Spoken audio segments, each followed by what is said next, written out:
ನಮ್ಮ ಉತ್ತರ ಕರ್ನಾಟಕದ ಕೆಲವು ಮಂದಿಗೆ ರಾಗಿ ಮುದ್ದೆ ಅಂದ್ರೆ ಇಷ್ಟ ಇಲ್ಲಲ್ರಿ.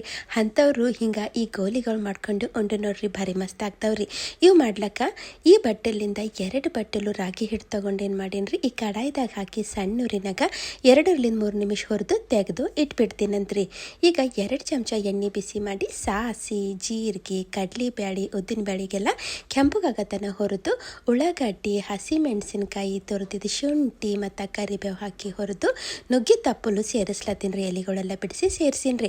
ಹಾಗೆ ಒಂದಿಟ್ಟು ಕೊತ್ತಂಬರಿ ಹಾಕಿ ಚಲೋ ಕಲಿಸಿ ಈಗ ಇದ್ರಾಗ 4 ಬಟ್ಟಲು ನೀರು ಸೇರಿಸ್ಲತ್ತೀನಿ ರೀ. ಹಾಗೆ ರುಚಿಗೆ ಬೇಕಾದಟ್ಟು ಉಪ್ಪು ಮತ್ತು ಒಂದಿಟ್ಟು ಹಸಿ ಕೊಬ್ಬರಿ ಸೇರಿಸ್ಲತ್ತೀನಿ ರೀ.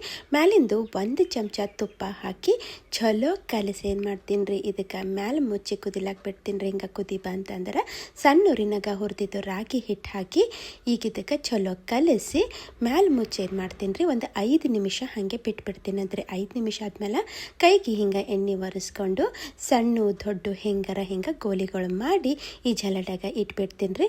ಮತ್ತು ಈಗ ಇವಕ್ಕೆ ನಾವು ಆವಿ ಮೇಲೆ ಕುದಿಸ್ಬೇಕಾಗ್ತದೆ ರೀ. 6-7 ನಿಮಿಷ ಇವಕ್ಕೆ ಕುದಿಸ್ತಾರೆ ಸಾಕ್ರಿ. ಮಸ್ತ್ ಖಮ್ಮಗ ಗೋಲಿಗಳು ಇಲ್ಲಿ ರೆಡಿ ಆಗಿಬಿಡ್ತಾವ್ರಿ.